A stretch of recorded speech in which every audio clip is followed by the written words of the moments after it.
Welcome back. Most people want to grow older in the comfort of their own home, but many need extra support to be able to do so. And there are many types of at-home health care that can help, but there are also many misconceptions about the type of care offered in the home setting. Now, this can make it hard to know what kind of care would be right for you or a loved one. Now, joining us now is Sherry Alexander. She's with Eden Home Health.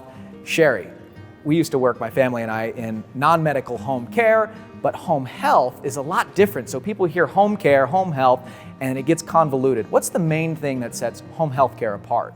Yes, thanks, Kai. Home health actually has a distinction in that when we come into the home, we provide patients who are either recently discharged from the hospital or maybe have an acute illness, things like that.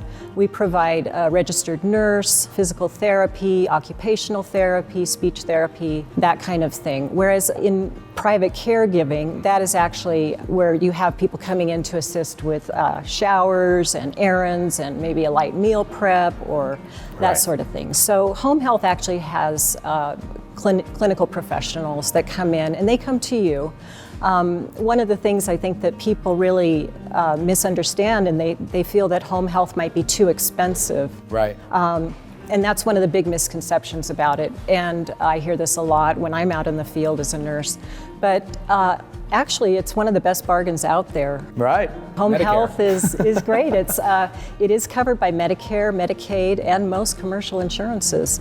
So if you qualify, we come to you and we bring these licensed professionals to your home, and it saves you from having to go out. The only criteria is that you are, what Medicare says is a considerable and taxing effort to leave your home. It takes a doctor referral as well, where private duty caregiving is paid privately, right? Exactly. Home health paid by Medicare. So. Yes, very different. Private caregiving is unfortunately not covered by Medicare or most insurances, whereas home health is. And the second myth, that home health care means that you're losing your independence. Not true.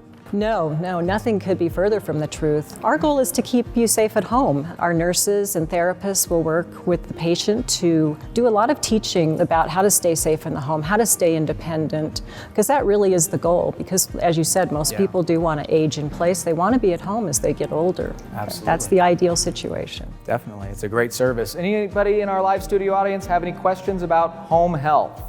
I am a survivor of a serious case of COVID. And so after the long siege in the hospital, I came home thinking, okay, now I'm on my own. And I discovered home health care. It was wonderful. They came in and helped me get out of bed, helped me get dressed, helped me shower. I had therapy that was aimed at getting me back on my feet and self-sufficient. And that's a very important part of having the home health care. It's wonderful. Betty, it's great to hear your experiences with home health, and I'm especially glad to see that you're here with us today after such a long bout with COVID, and it truly is an accomplishment, and we're just glad you're here. So absolutely. Thank you, Betty. Thank you, everybody. Sherry, if you have any questions for her, you can give her a call at the number on your screen, and the Eden Home Health team will answer those questions. You're wonderful. You're welcome back on the show anytime. Thanks, Kyle.